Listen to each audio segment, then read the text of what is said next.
tear them down. That can only be part of the equation. And we've been investing in that side to the tune of $4 million over the past 10 years.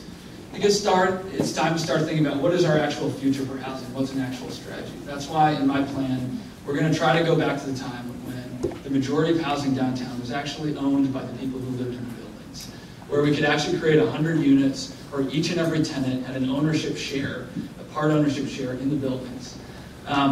This is the only method that has actually been proved to actually make sure that housing is quality and safe and affordable. And if we start to move away from that just to demolition, people are going to go somewhere, and it just doesn't solve the problem. Mr. Jensen? We absolutely should continue with the demolitions. Absolutely agree with that. I also think we should introduce a city ordinance similar to one in Bangor and Augusta. What it does is it utilizes state law that already exists and requires landowners to register with the city if they're going to leave a property vacant for an extended period of time. A small fee to come with it, re-register every 6 months. That way you know who the point of contact is. You won't have these absentee landlords. You won't have these dilapidated buildings. You'll have a point of contact in Maine to go to. It's not going to be a perfect fix for everything, but it's a step in the right direction. In the real world, that's what we need. Mayor Macdonald? Yes, briefly, the only buildings we've torn down are buildings that are inhabitable. Okay, we haven't been tearing down buildings. We try to save the buildings before we take them down.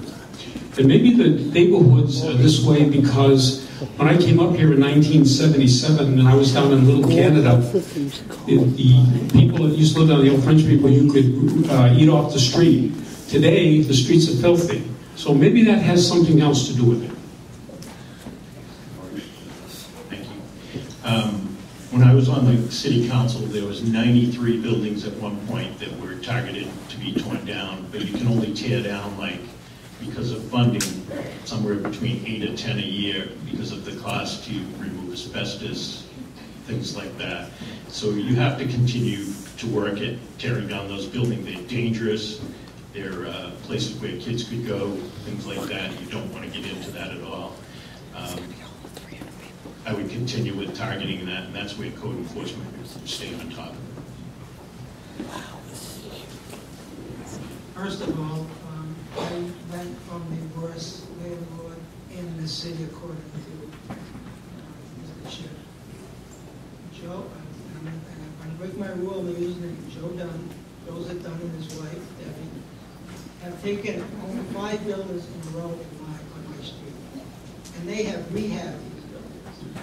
And as far as the inner city, I live on 35 miles, and it has improved. Those open spaces are great. Kids playing, and stuff. Thank you. Next question will be for Mr. Jensen. The question is, what would you do to improve Lewiston's image throughout the state of Maine? That is a great question. Our reputation is probably our biggest obstacle to the city. What it requires is really getting the message out that Lewiston is not the city that we used to be, and it's not the city that people think we are. We are a much safer city. Recent police statistics really show that safer than Mayoral and other places in Maine. We need to really highlight the city's periphery. When people think of Lewiston, they think of the malls, they think of downtown Lisbon Street. They don't think of, the beautiful neighborhoods in South Lewiston. They don't think of No Name Pond. Absolutely beautiful. If people, even from Cumberland County, thought maybe we could live in Lewiston, get a bigger house for half the price, send our kids to good schools in safer neighborhoods, and just commute down the highway to work every day. I think that's really something that we could get a lot of people in town for, to really help build our image. And honestly, we really need to take advantage of our city's peripheries, the rural and suburban areas of town.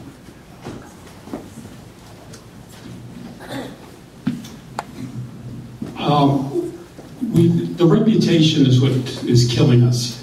And we have so many nice neighborhoods here, but we're defined in one little small piece of our city.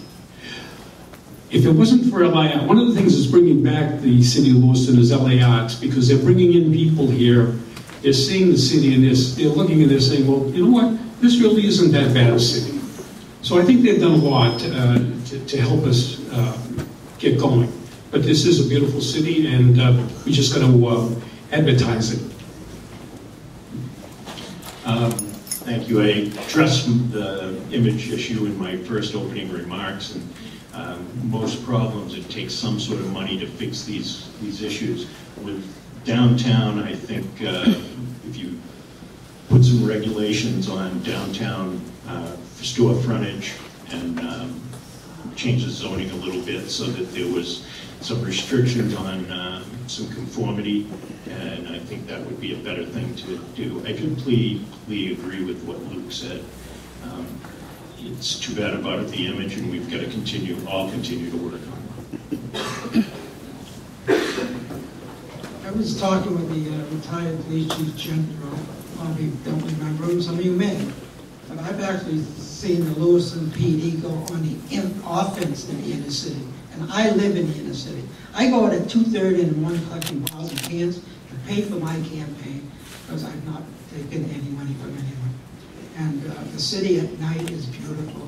I've had a shot of the moon right over City Hall. And people get up at 2:30 in the morning sometime and check out this beautiful city we have.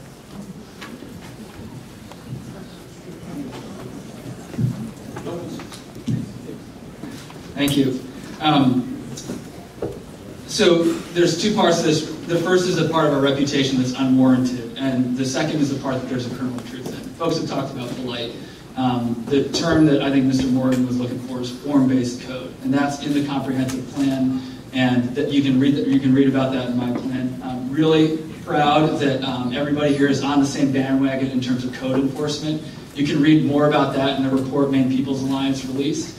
So I'm really glad to start the evening off with just a resounding, across-the-board endorsement of making sure that we do more to up our code enforcement. And I think if we do that, we're going to start to see our reputation turn around. Thank you. The next question for Mayor Macdonald. As mayor, you have pushed to reduce welfare costs and dependency. Do you believe the efforts have helped the city and how?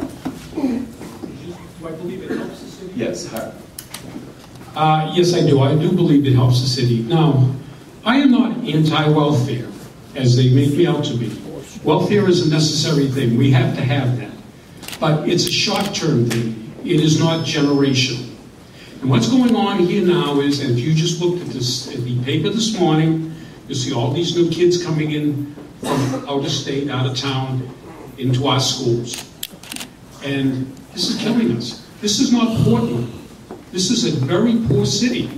And a lot of the people that live here are on fixed incomes. And they can't afford these taxes. Right now it's 27 mils. It's going to go up. I'm sure it'll have to go up next with the what we just added. So I think welfare is a necessary, but it's not, shouldn't be generational. So, and again, the schools, they talk about overcrowding. Well, you're going to see a lot more overcrowding. If you think those classes are going to get smaller, you're wrong. And the school committee does a very good job containing the costs that we have right now. If it wasn't for them, we'd be in bad shape. Shane, can you repeat the question one more time? Sure. The question is, Mr. Mayor Macdonald, as mayor, you have pushed to reduce welfare costs and dependency. Do you believe those efforts have helped the city and how? I think Mayor Macdonald's done a wonderful job in aiming towards welfare. I think there still could be more done. Obviously, with the newspaper articles of the EBT cards and showing up in the prisons and things like that, there's people out there that are being target fraud, and that's what we need to do. We need to stay on top of those people that are abusing the system. But there's a lot of good elderly people that are struggling to make their own medication payments and things like that, and those people need a hand up. And that's why they've paid taxes for years after years after years, and they deserve that hand up. And we shouldn't take anything away from them. First of all, I was talking to Somalis before I came in here because my name Chuck. What is your name? But anyways, I told him I was going to put a residency clause on the city that you have to live here 6 months to a year before you go on general assistance. And I told him it isn't because we don't like the Somalis, it's because they're killing us financially. And if they can live here 6 months to a year, then they can go on general assistance and free assistance. And they were agreeing to that.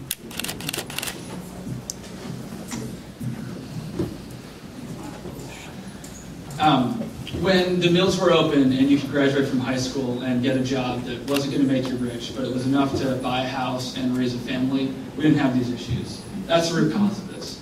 Anybody who says any different is trying to get your vote. The real way you address this is by creating good paying jobs. There's no gate we can close to prevent people from coming here. The city has zero influence over the eligibility requirements that these programs are set at the state and federal level. And by Mayor Macdonald's own admission in his last Twin City Times article, he's had zero success changing any of that. So if you're looking for a plan to actually address the root cause, check out benjinformayor.com.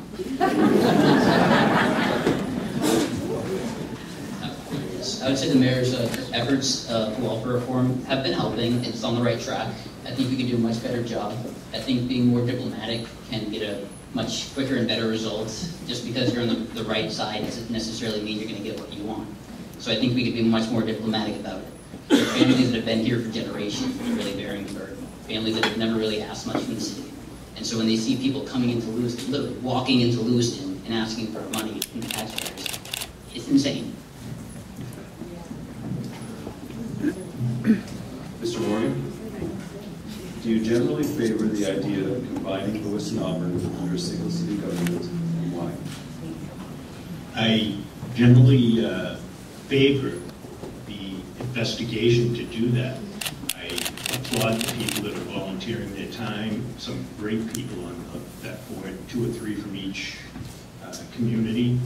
They're going to be able to look and hopefully justify. There's a lot of hiccups that'll come if we do something like that, but they're going to evaluate those hiccups and find out, are they worth doing? Where along the way, even if they decide, no, it's not worth making that kind of a change, they may find some ways for us to save money and collaborate different resources and services as we have with them in regards to, it could be oil, it could be paper purchases, it could be a number of different things. So yes, I love the fact that they're doing it. Just for the record, I've only got 10 seconds left. Mr. Chin, if I hear the word corporate slumlord one more time in the paper and whatnot, I'm going to cringe. Thanks. No consolidation. I grew up as the class president at VL 1973. There will be no consolidation. First of all, it's the hidden cost, the changing of all the signs, your websites. Are you born in Lewiston? You have to renew your birth certificate. That's $15 to you. And the fact that Auburn would be outvoted by Lewiston due to demographic population is another thing.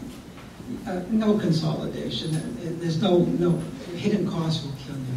Perhaps you can think of some hidden costs.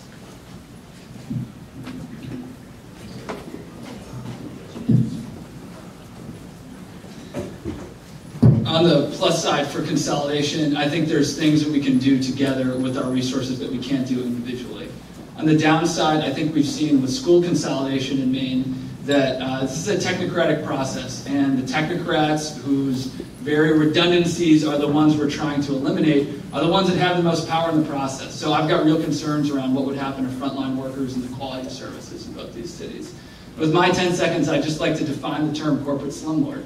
These are folks that hide behind 29 different shell companies, corporate, and they have dozens of violations of all their properties in the last 5 years. Slumlords. Sorry if you cringe.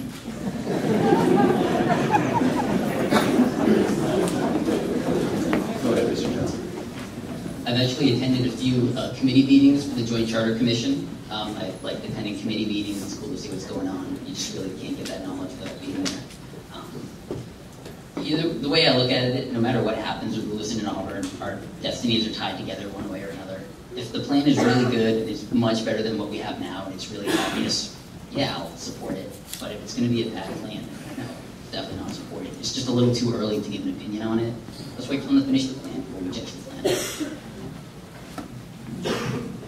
As I said at their first meeting that they had, this consolidation, you don't have to change street names. You don't have to change it. We could be the Lewiston section of Lewiston Auburn. They could be the Auburn section. We could still have 2 high schools. We could do all this stuff, just like other cities do.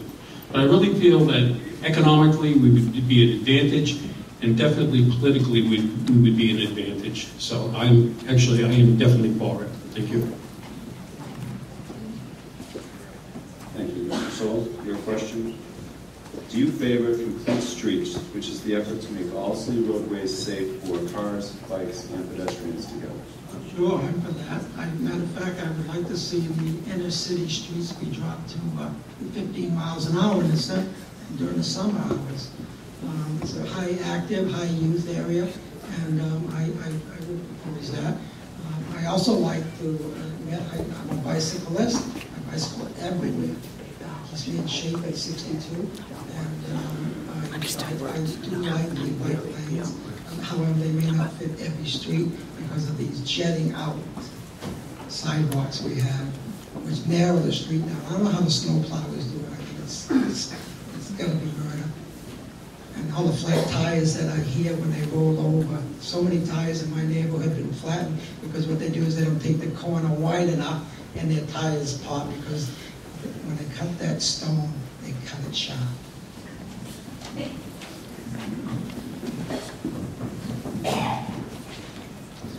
My hobby is triathlons, and when Nicole and I were looking at houses, we looked from Portland all the way up to Hollowell, and one of the big draws for us living here was that you don't have to choose between sort of the great country roads that you can go on and bike on. So I live on Kensington Terrace, Old Green Road is right there. We can live in a quiet suburban house, and then also I can bike in on a Saturday morning and get a great breakfast sandwich at Forage. So this is an excellent part about living in our city, and I think we need to continue to make these investments, and I think this ties into exactly what we were talking about earlier in terms of changing our reputation.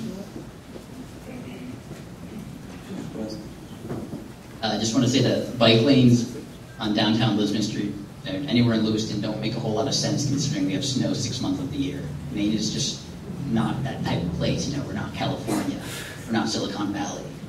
Honestly, I prefer more diagonal parking downtown if we're going to do anything with the streets. Gets more people downtown, closer to the building, easy access. Not all people like to go in parking garages. Sometimes just parking in front of the building, it's better. So if we can do that, we get more commerce downtown, get more people shopping in our streets. Very simple solution. Quickly, Title 29 of the motor vehicle laws gives bikes and cars and everybody the use of the roads. What we have to do is make sure that the roads are safe so that everybody can use them.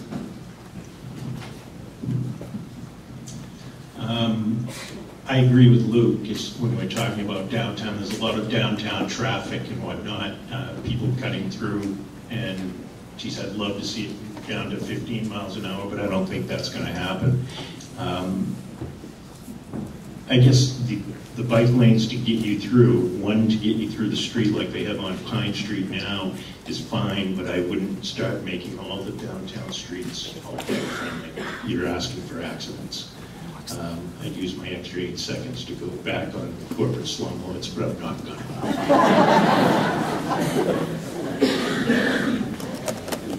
Go ahead and pass the microphone back down.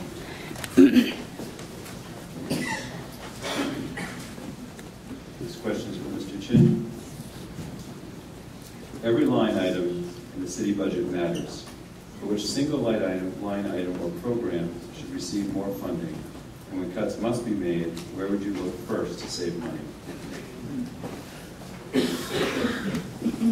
Well, I'm going to do what every great politician does and reject the premise of the question. Lewiston's leaving money on the table. We've been owed $10 million by the state of Maine over the last 4 years because of revenue sharing cuts that the governor passed in order to pay tax breaks for the rich. The hospitals got $500 million paid back because they banged their drum loud enough to get what they were owed. It's time our city do the same. I think we have our expectations set way too low. We're being illegally denied federal Title I money to the tune of $1 million a year that is specifically designed to go to schools with high concentrations of poverty. That's millions more dollars that we've been losing ever since we passed the new modern funding formula. If I'm mayor, I'm not going to be scraping the bottom of the barrel picking favorites of programs. I am going to be hustling to make sure that the millions of dollars our city owed is given to us. And I gotta say, I'm the only person on the stage that has any kind of a track record already doing that. When the governor wanted to eliminate revenue sharing, I was in the room when the deal was getting cut to prevent that from happening. I'll say it is a fairy tale if you're going to think that you're going to be able to get the money from the state. You can ask the former and current legislators in this room who work very hard for Lewiston and get as much for Lewiston as they can. What makes you think that you alone would be able to get this money that we're somehow owed and that the state's just going to roll over and give it to us? What we need to focus on is the 3 positions with the fire department: the battalion chief, the investigator/inspector, and bringing the clerk back to a full-time position. Those are my priorities, and that's what we need to focus on. Right now, we're bare boned, and if it wasn't for our council, we'd really be in a bad way. Okay, you have to sit there and you have to decide which programs you're going to fund and which you're not going to fund, and somebody's going to get hurt. But we have to keep the city running, and that's the only way of doing it. And I just like to make a comment on the hospitals. The hospitals were owed a lot of money because of a lot of the charity work they had, and they were ready to lay off people. So that sort of kept a lot of people from getting laid off when we paid back those hospitals. Thank you. Again, I'm a little bit in agreement with Mr. Jensen. I think a lot of Mr. Chin's plan is based on getting money from the state, and that's just a tough nut to swallow when you're hoping that the legislator is going to vote this way, or the city or the bond issues are going to go that way. I think the city council has done an amazing job the last 6 to 8 years when municipalities stopped receiving funding and we were facing some truly tough economic times. This is the Community Development Block Grant book from 2005. In 2005, the Lewiston Economic Growth Council was getting $200,000 from Lewiston, and then another $20,000 from Auburn. Today, in which I would try to wean them off, I would give them some time to wean off, maybe 4 years. Today, they get $160,000 from each side of the city, and they just picked up another third because of that Chinese medical visitation on vacation.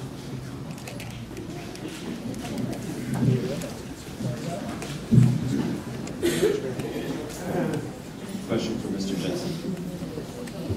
The cost of trash collection is rising, and we have a relatively low recycling rate. Are you for or against pay per bag, the paid trash collection system the city is currently studying?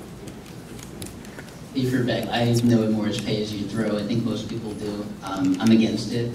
There is a problem in the city, especially with waste, and it's going to hit us in the next few years, whether we like it or not. We're going to have to deal with it. This is a solution. I don't think it's the right one. I don't think people will be in favor for it. Honestly, you could see if the city council even adopted something like this, and see if people's initiative the very next day override it. How many of you in this room want to pay for your trash bags and throw out? I just don't want to do it. And as someone who recycles myself, I like to encourage it among other people. Recently started composting too, really trying to get active about that. I see these problems in the city, and we really need to all do our part. We just really need a heightened sense of community. Realize that we all have a part to play in this community. This really is all our friends. And if we're going to keep it the great place it is, take on a little bit more responsibility and realize we might be just be making a little too much waste. Try to recycle it a little bit more.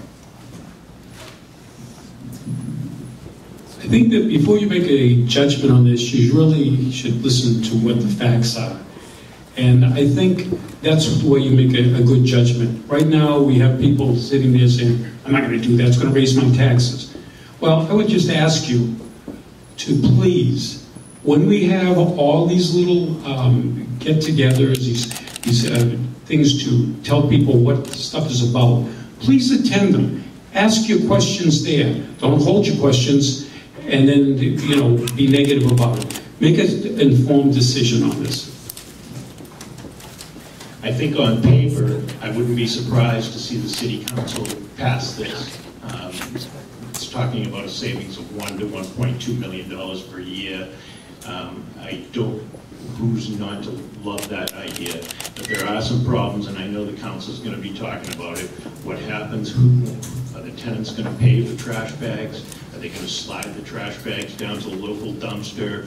Are they going to, where are they going to end up out in the corner of Bartlett and such a street? Where is this going to end? Where's it going to stop?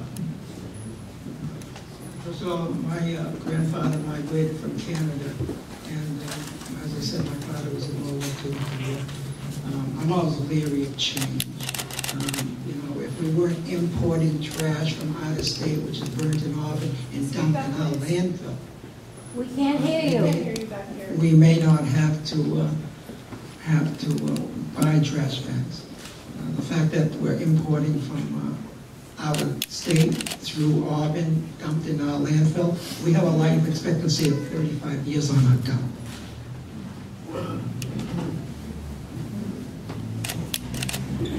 This is a bad idea. The mayor voted for a $30,000 program to convince you it's a good idea. And I think if we're really concerned about a recycling rate, it might be worth expending $30,000 to make sure people are encouraged to recycle and understand how to do it. One other thing on fairy tales. The last budget is a direct contradiction to people who believe that this is possible.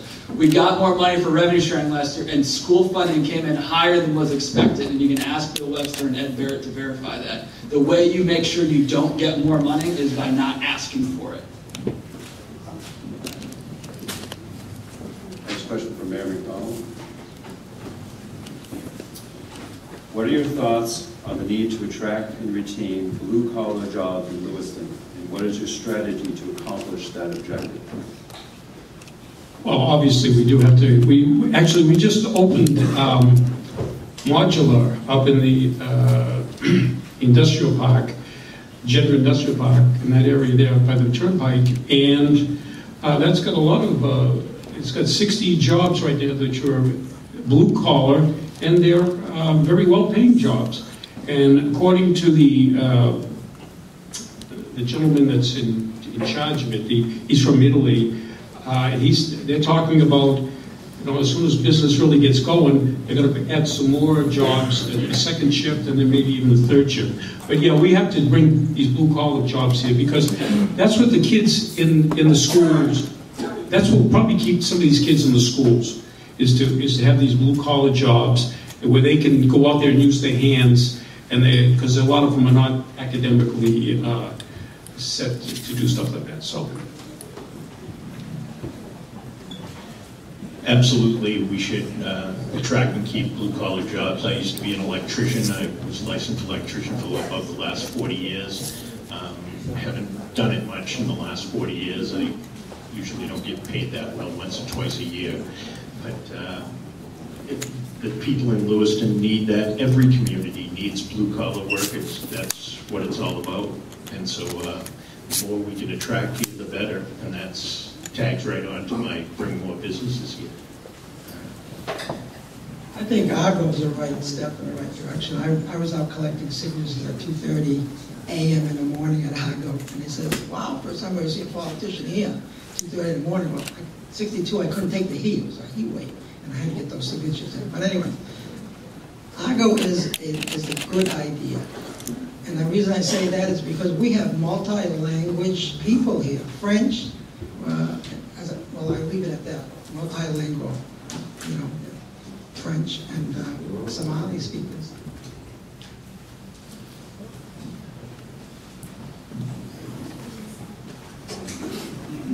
Again, I'm the only candidate that's put down in writing any kind of plan to this effect. And I think the key thing is to position ourselves in an emerging sector of the economy that can grow over time. And that means looking into the future. My pick here is solar energy. There's more reasons you can read in the plan around why. I'd refer you to Raleigh, North Carolina, refer you to Belfast, where the municipality has leveraged their resources to save money on energy costs and work with local employers to actually create jobs installing solar panels on all the buildings. We'll start building it out to residences after that. I think education is key. It's really for, almost all the problems in the city. We can start our youth out right. We can get us on the right track. We need to really push education, in particular the regional technical center.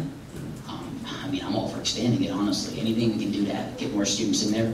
Those are the type of jobs that we really need. As someone who, went off, graduated Lewiston High School, got a college education. A lot of people, you don't need a college education to be successful. If you can come out of the high school and become a plumber, you can make pretty good money. Twice as much money as I'm making now.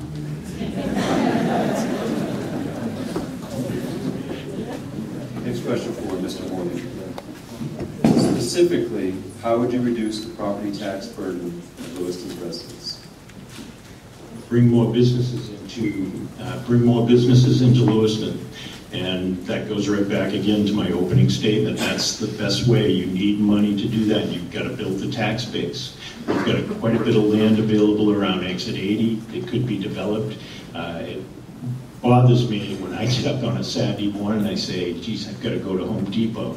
So I drive across the bridge to Auburn, or I've got to go to work or wherever, because I work in Auburn on Center Street at a sales office. And I think you need to continue to bring businesses in around Exit 80, develop the riverfront, and develop the Bates Mill area.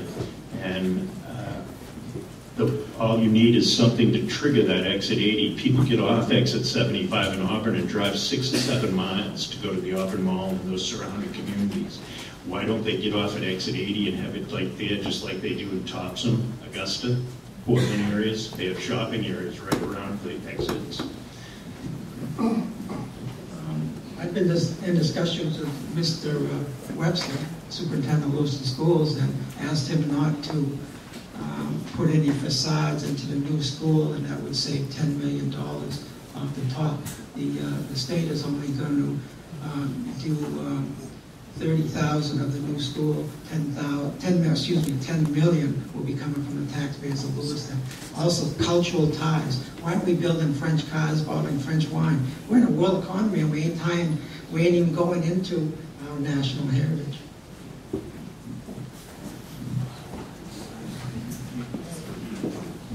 Promises to lower property taxes are a dime a dozen. So I'm not going to tell you what I'm going to do. I'm going to tell you what I've done. When the governor wanted to eliminate the homestead exemption for people under 65, we fought that, and that's actually an increase. So when you look at your property tax bill and you see a bump in your homestead exemption, that's why. When we found out the circuit breaker was going to be eliminated, we found a way to put that on the income tax form so that more people could access it. And last year we figured out how to leverage $22 million to push that out to people who are most in need of property tax assistance.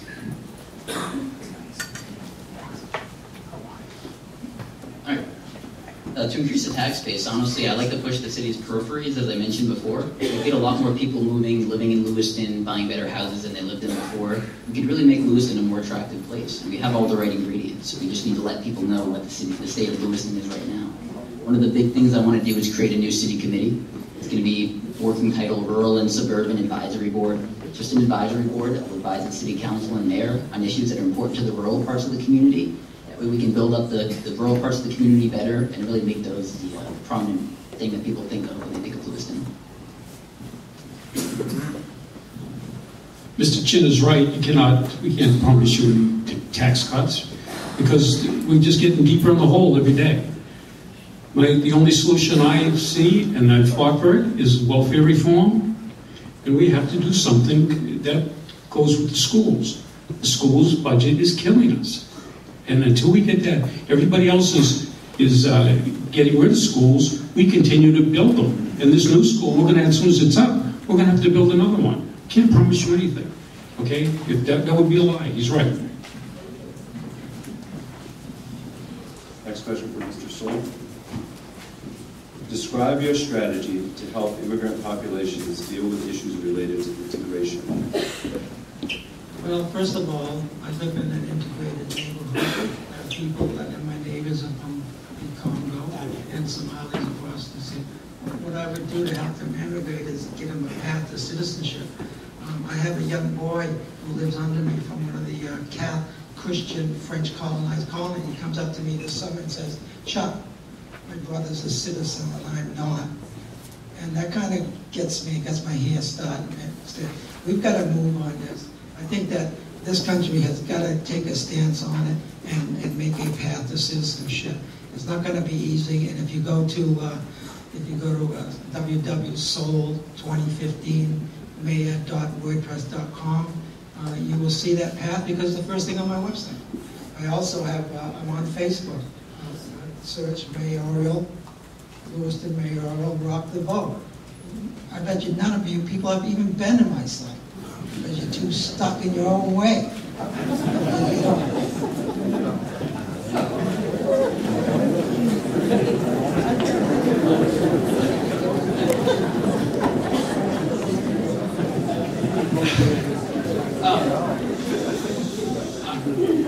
My grandfather came from China when he was 9 years old, spoke no English, and was only able to make it because his principal took him in to raise him.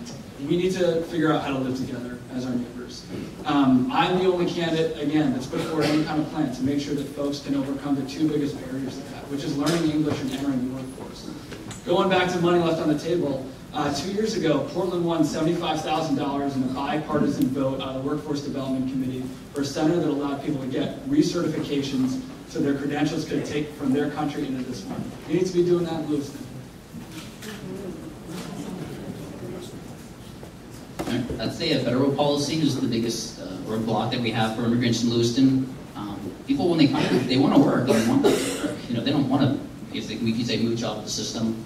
So federal policy that doesn't allow them to work for a certain period of time is really hurting. That's something that we should really be going after more. My ancestors came to Lewiston over 100 years ago, Francos, to work in the mills.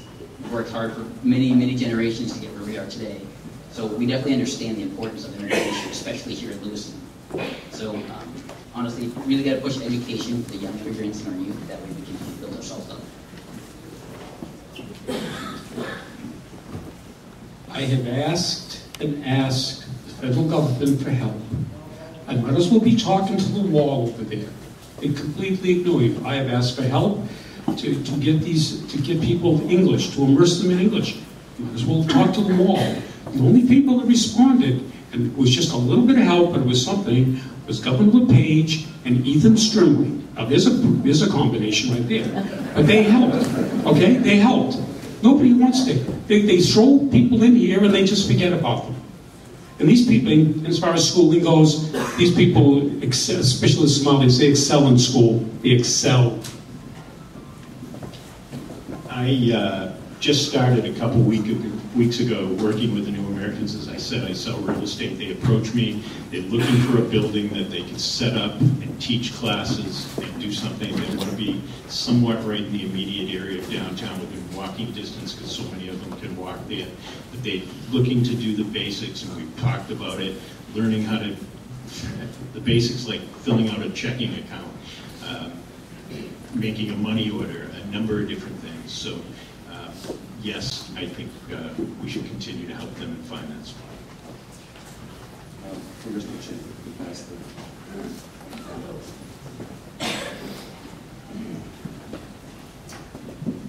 What is your vision for business and activities to make Mill Number 5 a sustainable, vibrant part of our community? Thanks for the question. First of all, I want to say that Tom Platt's a guy who is lead in many ways on redeveloping it.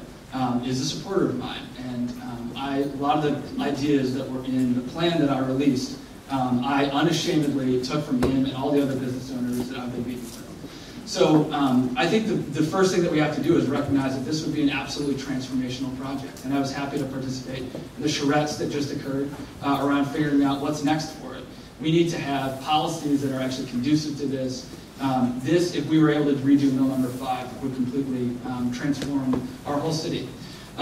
With the time remaining, I just want to point out something that I think is remarkable and makes me really proud to be up here on the stage with all these other candidates, which is in that question around creating a diverse, immigrant, integrated community. There was unanimous opinion that that was actually an important, valid thing. And so I think that says something about our city, and it says that if you are someone who is not on that same page, there is no one to vote for this year. Thank you.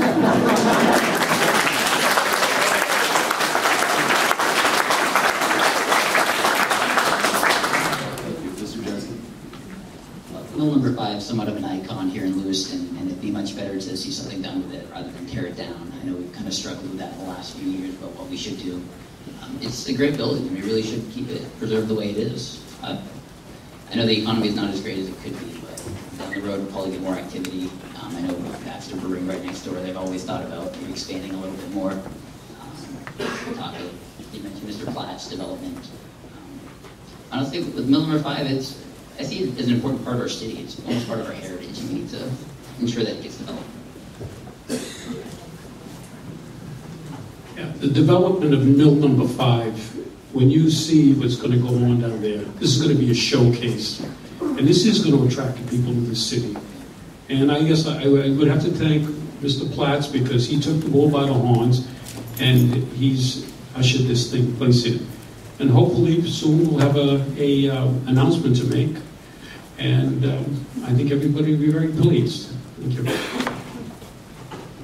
I agree. I will probably lose a few votes right here, but I was on the last council that the night before they were going to tear it down, I voted not to tear it down, which I had some hemming and hawing over that over the years.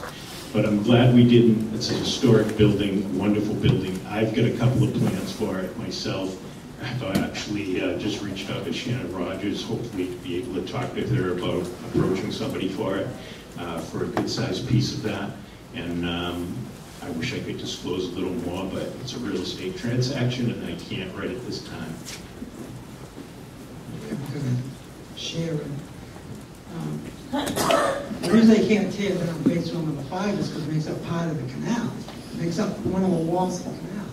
I have no problem with developing basement number 5, but I will not put up for Lewiston taxpayers' dollars going into it, and no TIF, tax incentive finances. Lewiston taxpayers, I think I've had it with paying for other people's. Thank you.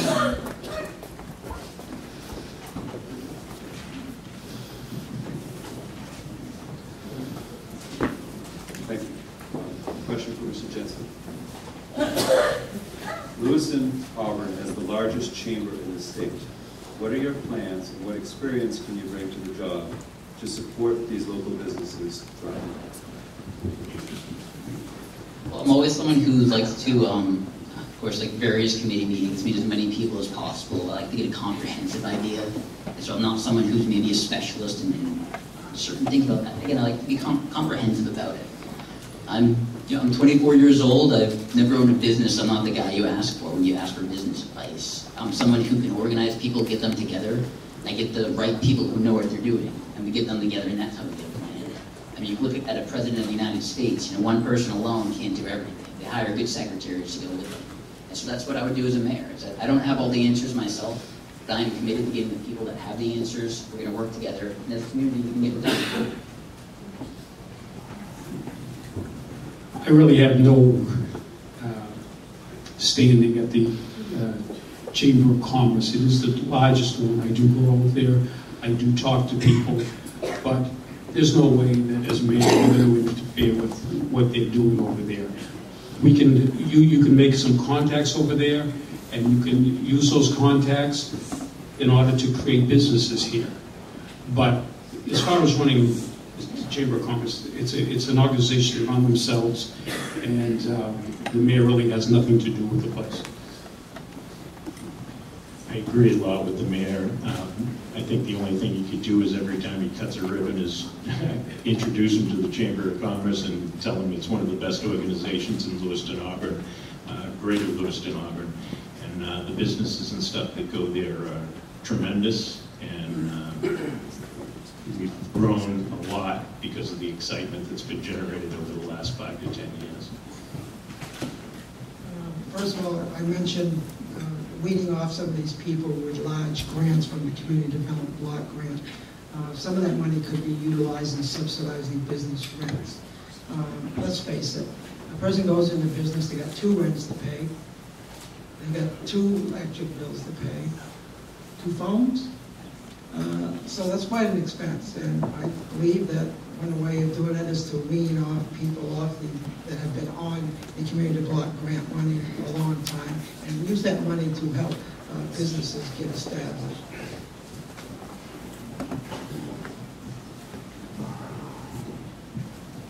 Here's my favorite way of figuring out what businesses need is actually sitting down and asking them, what do you need? And then coming up with a list and then putting it out there and getting public support behind it. So that's what I've done. I'll actually say, Matt Leonard at the Chamber, we had a great conversation. Half the ideas that are in the business proposal, my plan, came from him. I've sat down with Eric at Fuel. I've sat down with Randy at Guthrie's. I've sat down with Savita at Mother India. I've sat down with John Grenier at Rainbow Bike. There are very simple things that we can do to help businesses. Please someone ask me a question about parking later on, because you would not believe the complaints that business owners have about parking, all of which are easy to solve, none of which cost very much money.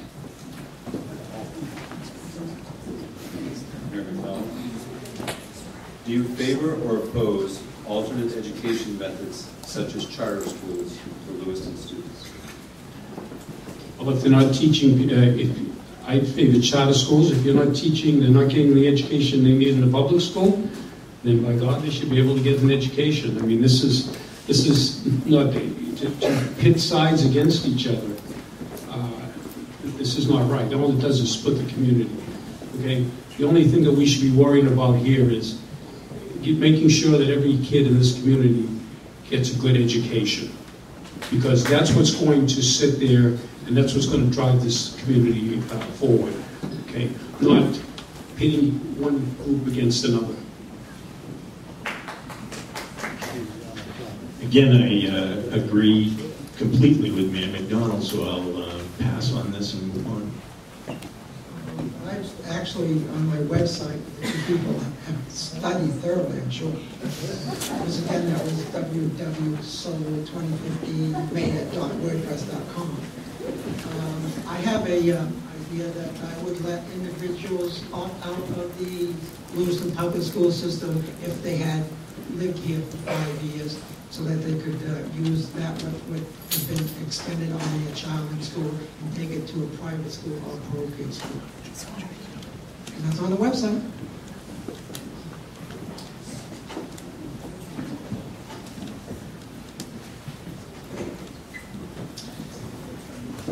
I'll take a couple educations all at once here. I think public education should be public.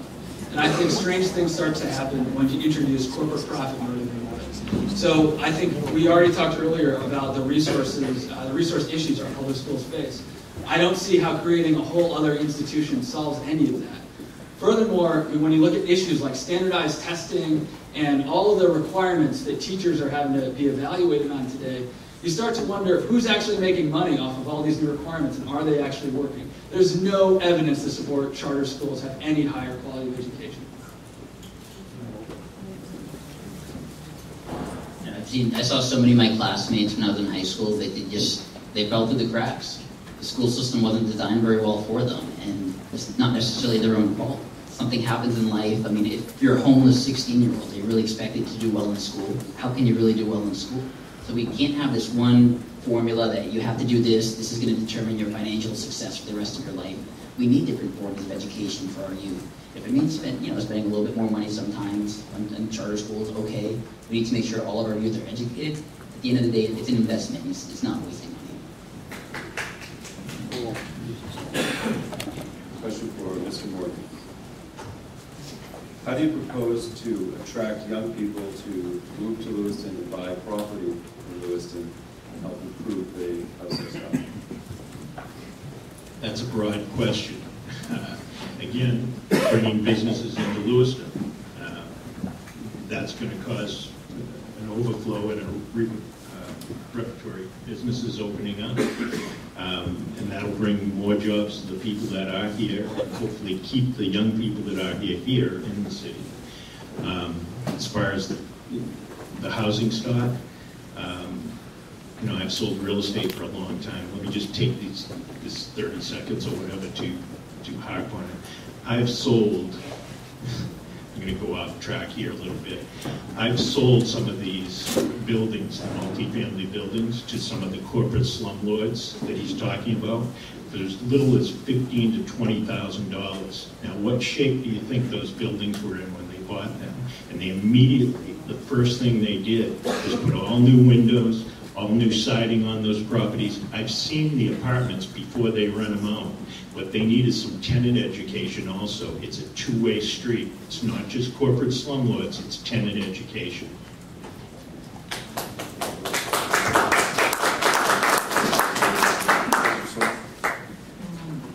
I have on my website business and cultural genealogy. I believe that we should be, if we're moving into a global economy, why aren't we tapping our French heritage and producing French automobiles here? And bus, bottom line, I believe we should touch our French roots. We can't hear you. I think we ought to touch our French roots and get in touch with our culture and start building French automobiles. We build everything. Was I penalized for them clapping?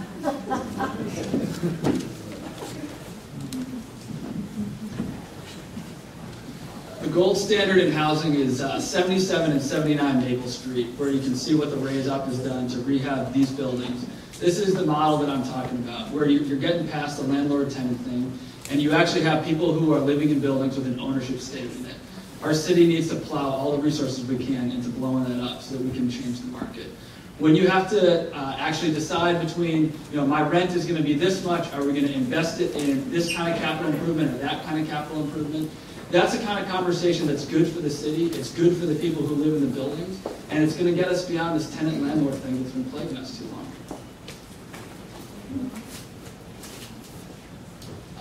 As far as attracting young people to the city, I think having a young mayor really express that and say that we are a young city. 25-year-old mayor, you are welcome here in Lewiston.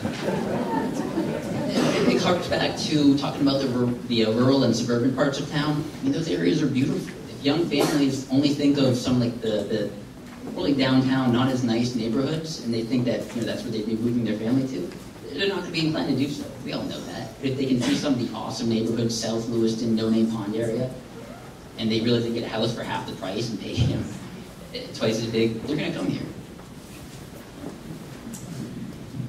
A couple of things we've done. We have these trails along the river. We have a very nice one up by the park. Anyway, it goes up towards Tall Pines. But what we're trying to do right now is to get these trails going all the way down to Lisbon. Once we get those trails to Lisbon, and they're tarred, so we will be able to attract other families here. The other thing that we did is we put Park at Pettingill because there's a lot of older people there, and they're looking to sell their houses, and hopefully they will have a younger clientele coming in to buy the houses because it'll be a prime neighborhood. Question for Mr. Soule. Do you favor bringing passenger train traffic to Lewiston, and how do you respond to the complaints that it could end up being a huge government subsidy? Could you repeat the question? Do you favor bringing passenger train traffic to Lewiston, and how do you respond to the complaints that it will become a huge government subsidy? I agree with the subsidy idea. Amtrak is heavily subsidized. First of all, I don't know who's going to be able to afford to take the train compared to taking the bus or taking an automobile, and sometimes I even hitchhike. So anyway, no, I'm not for that. If you want to invest in the railroads that are already here. I don't know if any of you have taken the trestles. As I say, that is a losing idea.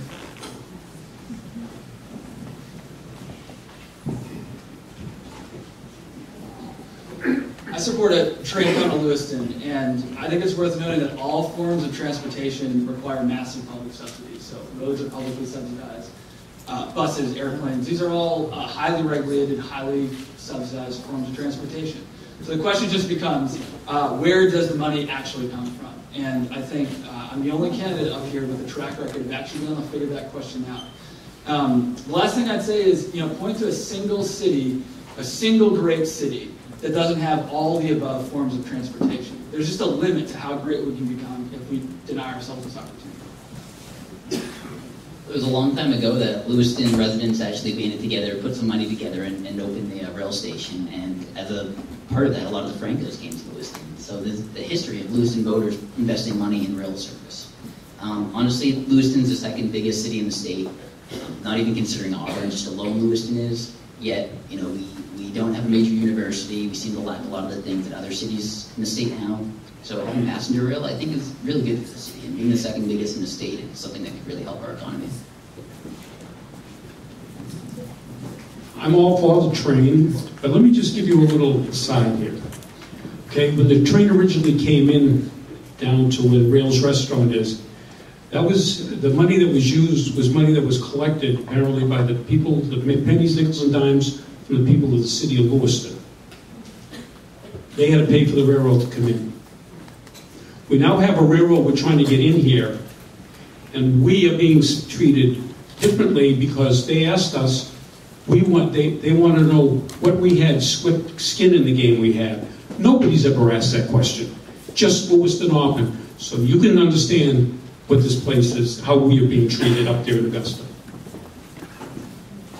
I served on the train board for 3 years. I've served on the airport board for 2 years, and all for bringing them up here. As far as how we fund them, boy, that's a battle that's going to take a long time. I'm glad that Mr. Chin has it figured out, because there's a lot of bright people and a lot of, over the years, that have been trying to figure out how to take that from here to Montreal and haven't figured it out yet, so we're almost safe. Next question for Mr. Chin. Pass that back down.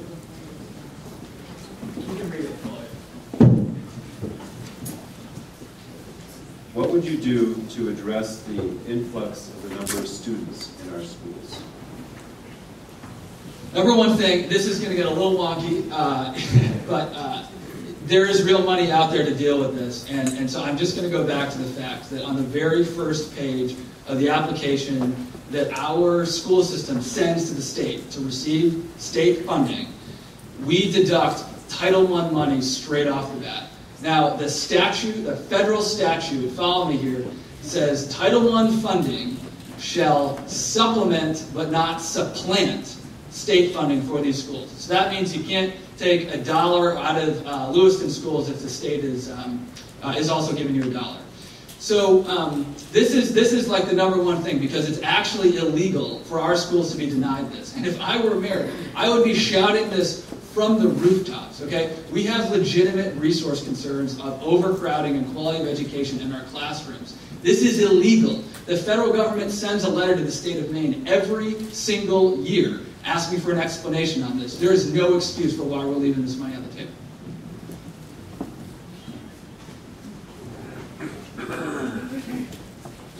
Go ahead.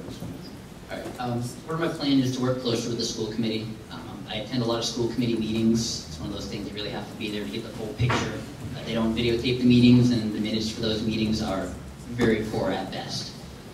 So by attending them, you can get a closer relationship, which the mayor really should have. Considering the growing budget of education and the city budget as a whole, the mayor really needs to have a closer relationship with the school committee, be more in the know what's going on, and just that way you can collaborate, find ways to save money.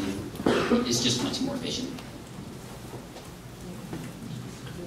We like to be mayor, not dictator. The school committee is a separate entity. The city council, nor does the mayor have any control over them. They're the ones that have been elected. They're in the charter. That's what they do. Okay? And I certainly am not going to be going over there and interfering with the way what they're doing. Okay? Because I don't know all the facts. So remember, the school committee is a separate entity. It has nothing to do with the mayor and nothing to do with the city council.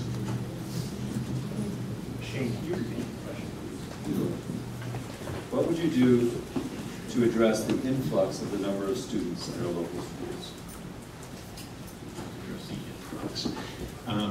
That's a little out of our control, especially if my plan goes first, and yes, I have a plan, that we bring more businesses in here and people start moving more here to the area.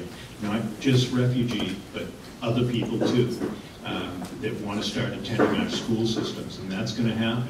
And how do we compete that and supplement the school committee funding? Businesses by continuing to bring more business to the community.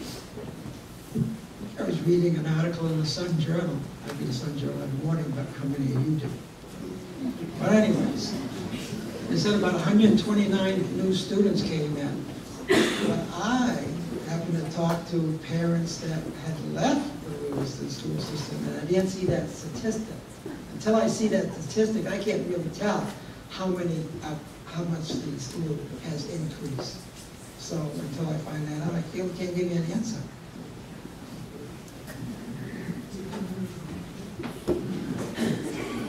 Question for Mr. Jensen.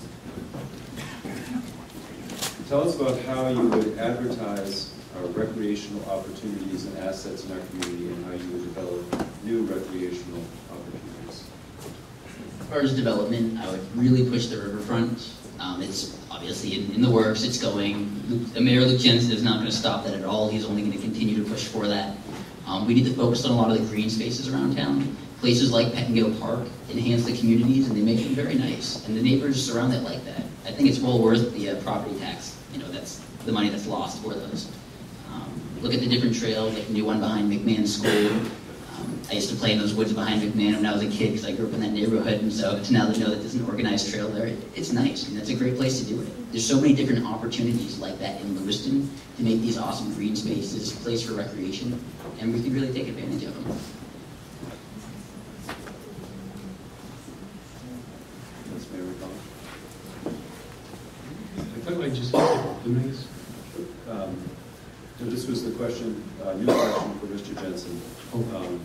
Tell us about how you would advertise the existing recreational opportunities and assets in our community, and how you would develop additional recreational assets. Well, for the past year and a half, 2 years, I've been at the Lewiston Economic Growth Council. We've been pressing them to put ads in the paper, letting them know what a good place Lewiston is to live and some of the things that we have up here. However, at this point, nothing has gone into the paper. I now see Gardner's is out there doing advertising. I see Westbrook on television, and I think that we should do that too, because this is a beautiful city. And one of the things I tasked our Lewiston Youth Council with is to go out to the neighborhoods, and the nice neighborhoods, and take them pictures, and then we'll put them on a blog, and we'll take pictures of other communities and say, pick out Lewiston. I'll bet you they can't do it. I think we need to tap social media heavy in regards to this and promoting places like Thorn Craig and the riverfront and the walkways, and continue, as Luke said, with more development down on the riverfront to finish that walkway. Back when I was on the city council, I went fishing with a number of councilors and a couple of the mayors, Jonathan Labonte and whatnot. We had an LLB guide take us, and he told me he's fished all over the world. And some of the best fishing, if he was ever going to take a few kids, go fishing right underneath where the Great Falls comes out, right out of that bridge. I think I'm going to take a break on the parks myself, because I don't really want to. I have to take a look at that money and what they're spending, because I believe I could put it into small business ventures and aiding small business and creating employment. Even if I have to give people off general assistance, giving the company that hires them a third of what they were receiving from the city for that month to undertake their training and make it worthwhile for the company to take on these people and utilize their services.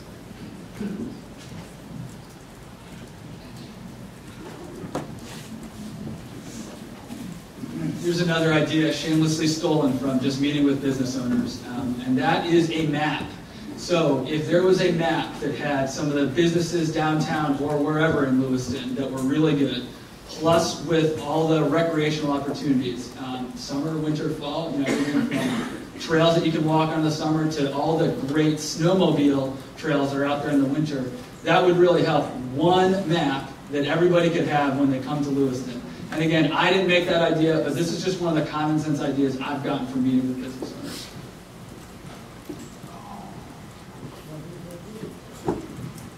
Mayor Macdonald, how might we at a local level address the problem of drug addiction in our community? I don't really know the answer to that. I worked in the drug unit, and prior to coming up here, I was down in Boston. I used to see people coming off heroin. When I was down in Boston, it was quite a popular drug. I cannot understand how anybody could stick a needle in their arm after looking at somebody coming down off of heroin. I really don't have the answer, okay? And in order to come off that, if you're an addict, you have to have some inner strength. If you don't have that inner strength, you're not going to. We can send you to all the places, all these rehabilitation centers, but it's not going to make too much of a difference.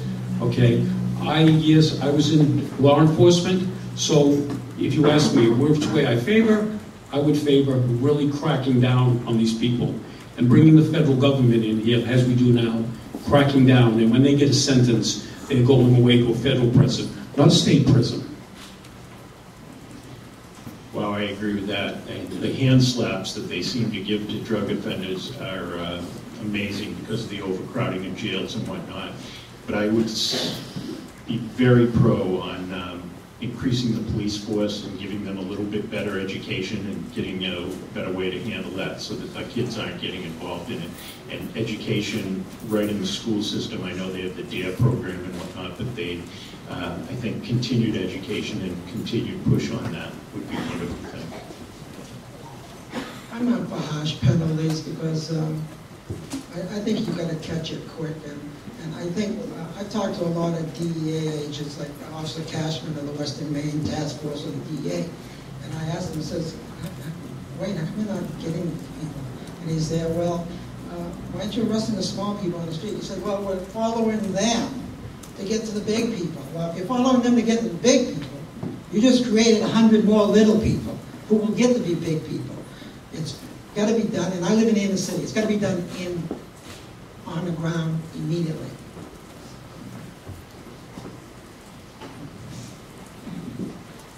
A couple of principles I want to lay out here. Addiction is a disease. We jail more people in this country for drug crimes than any country in the world. We've been on this experiment for the past 30 years. It hasn't worked. So anybody who wants to further criminalize, I would ask you to point to the evidence that this actually works. I don't know a single person who doesn't have a friend or family member that's been touched by addiction. And I guess I gotta say, to suggest that people who suffer from this disease lack inner strength is deeply offensive to me. I think that we need to tackle this from a public health perspective.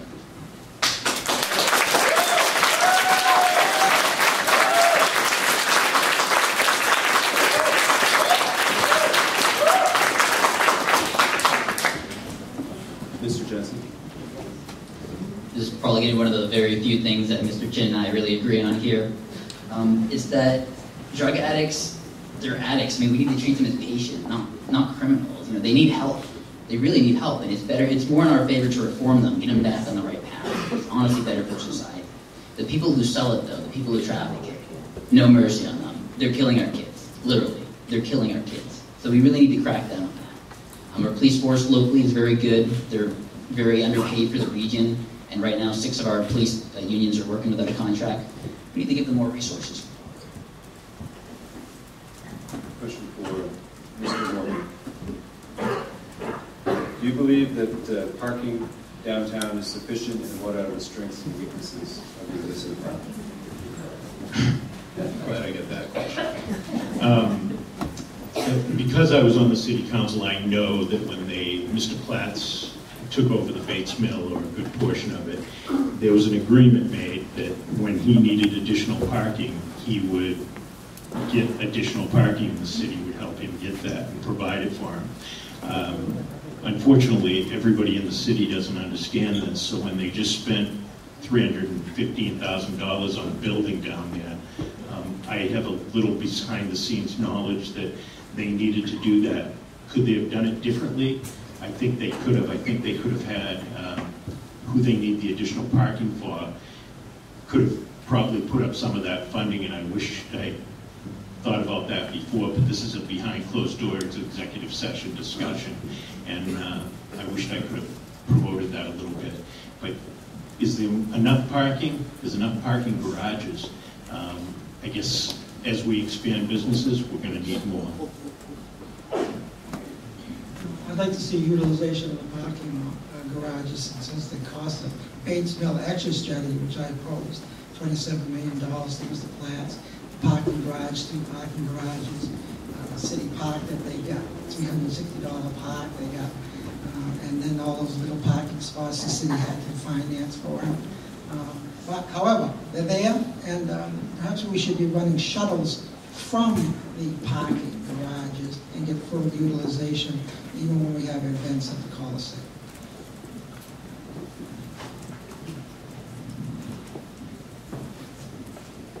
Thank you for the parking question. We don't have a parking policy in Lewiston. We have a patchwork of politically motivated street meters here, 2-hour parking there, parking garages here. In every other city, when you get off the highway, there's a big blue P. And this is something that I've heard from business owners, that there needs to be a series of big blue Ps that direct you Very few people know that in the parking garages downtown, the first hour is free.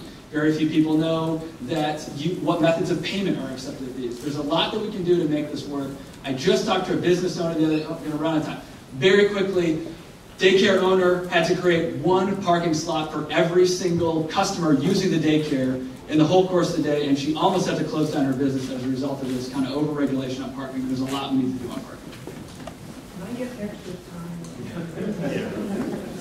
Just an extra 30 seconds.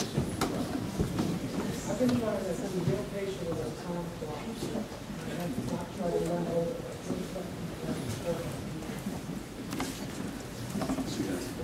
I'll continue. As I said before, I'd like to have more diagonal parking downtown. I think that's something, getting people right to the front of the business stores. You can walk out your car, close the door, walk right into the building. I mean, when it's February and it's cold, you don't want to walk half a mile or even an eighth of a mile. You want to get out of your car, you want to go right into the store. We have a lot of seniors in town who don't want to walk 2 blocks just to get to a store. They want to park right in front of it. Especially as we get more businesses in town, we are going to have more parking. I'm not an engineer, I'm not a city planner, so I'll leave that to the experts, but we'll get it done. I'm from Boston. We always took public transportation. Very few of us we didn't use cars that often. When you go downtown, we have all kinds of parking garages that could be utilized. But a lot of people, unless they, like I said, if they can't park in front of it, they don't want to park there at all. The only problem with the downtown parking that I really have a problem with is when the snow comes, we should be removing all that snow there so that people can park their cars down there and get over onto the sidewalks and be able to move, not having to climb over banks. Mr. Soule, do you think new Americans are a strength or a threat to our community? New Americans, we're all new Americans, of course, they call them the Indians. But anyways, demographics of this country, we've been immigrating into this country for years. My grandfather was from Canada. Migrated from Quebec, Canada. He spoke only French. My father, French and English. My father was the premier or the first generation citizen. I'm the second generation citizen of America. And I'm happy. I'm happy to be here, to tell you the truth. My grandfather, in 1911, had to show to the city of Lewiston clerk that he had money sufficient enough to survive here. And that's what the difference is in today's immigration, is that these people come over with nothing. And back when my grandfather came over in 1911, he had to have $6,000. And then we came over on the Mayflower on my mother's side. We were indented servants to the colony for 14 years.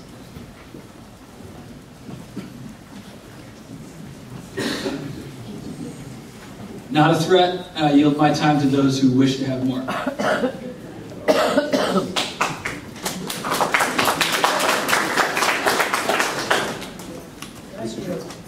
Immigrants have always been a source of strength in our country. They've helped revive our economy, really get us going, and honestly, it's not a bad thing. It's a very good thing.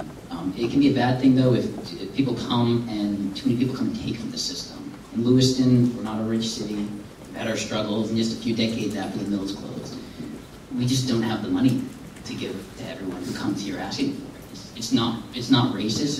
It's not anything else. It's just that we don't have the money. Our people are struggling right now.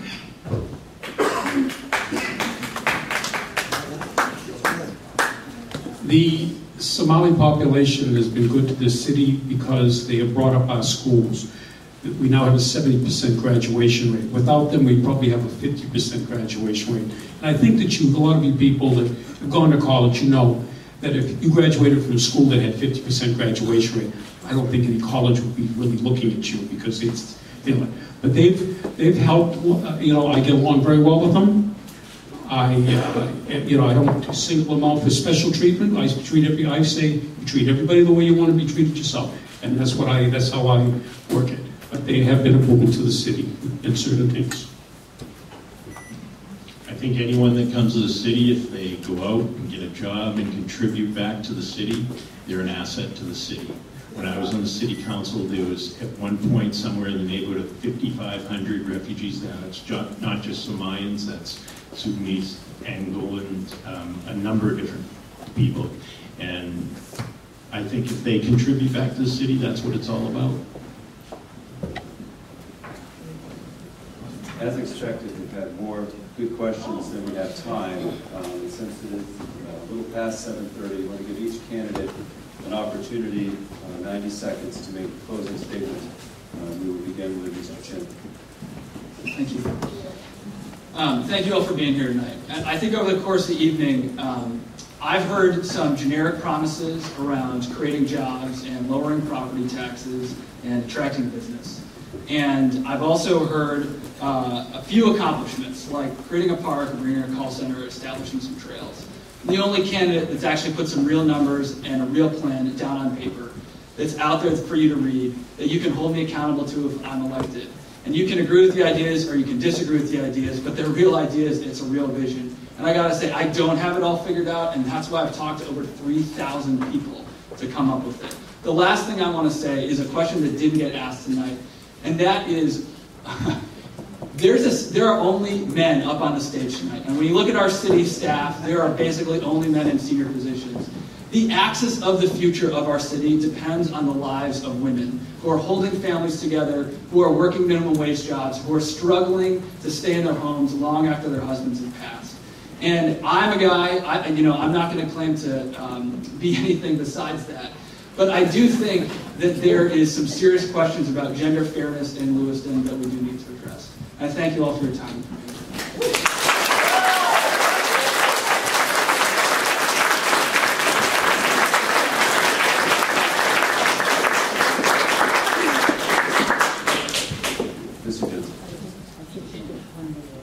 We often speak of the need to not only attract young people here to Lewiston, but the need to keep our own young people here. If we as a city are ever going to get serious about keeping our youth, we must start taking the younger generation more seriously. It isn't easy being young and trying to make it in the city.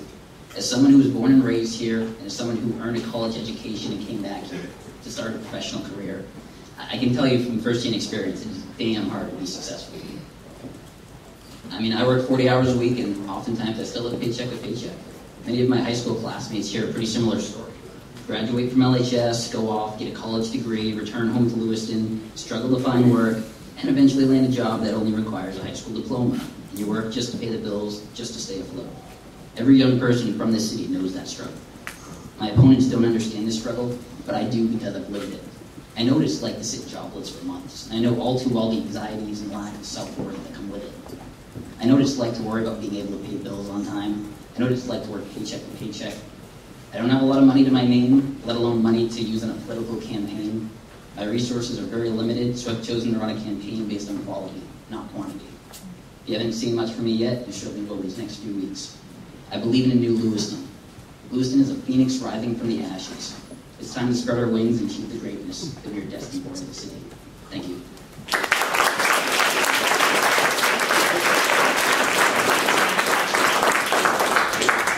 I learned a long time ago, politics is not personal, it's politics. Over the past 3.5 years, along with the city staff, we have brought businesses and jobs to Lewiston. The continued blocking of welfare reform by our state legislators and our local state legislators has negated any gains. Just read the headlines in this morning's Sun Journal. Those who think classrooms are crowded now, you better get used to it. And those who think the 27 mill rate is high, we ain't seen nothing yet. Okay, if we don't have some kind of reform.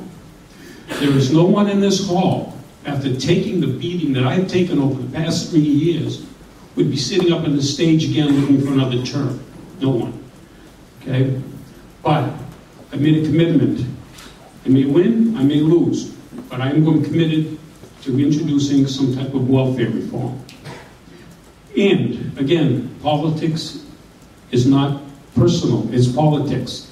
And I congratulate Mr. Chin for his effort in defeating every welfare reform bill that I had someone introduce. On a sign it says, "A time for a change." And I say, I really have a problem with that. Change for what? Because until we get welfare reform, the city's only going to continue the way it is. But you're the voters, and it's up to you to make your decision.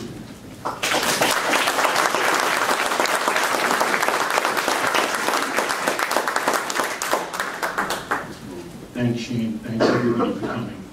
We've heard a number of different viewpoints tonight.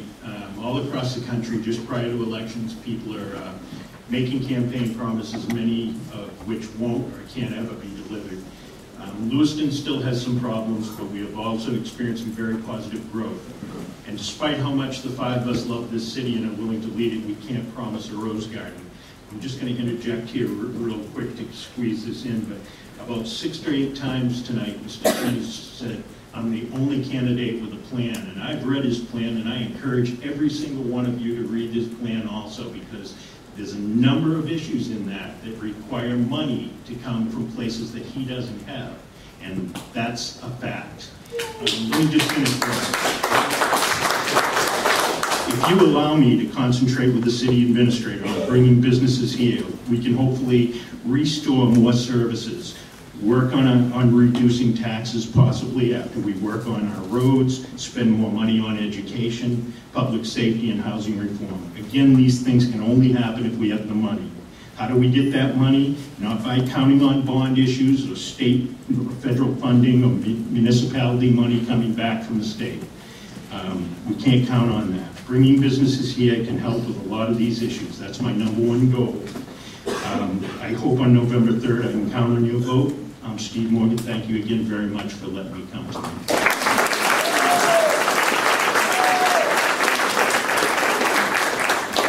I'm going to get right to the point. #1, Mr. Chin wants an immigration office at City Hall. That was in the Lewiston Sun-Journal that you did not probably read.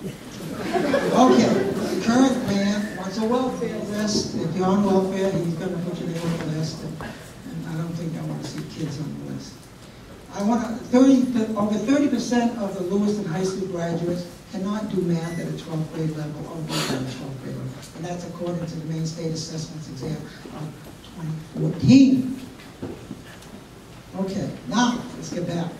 Facebook, go to search, type in Lewiston Mayoral Rock the Vote, and you'll hit my website. And you might be shocked to the stuff that might be happening if I get elected. I also want to mention that Mr. Chin never mentioned that he had a Maine's People Alliance. He always used the word I.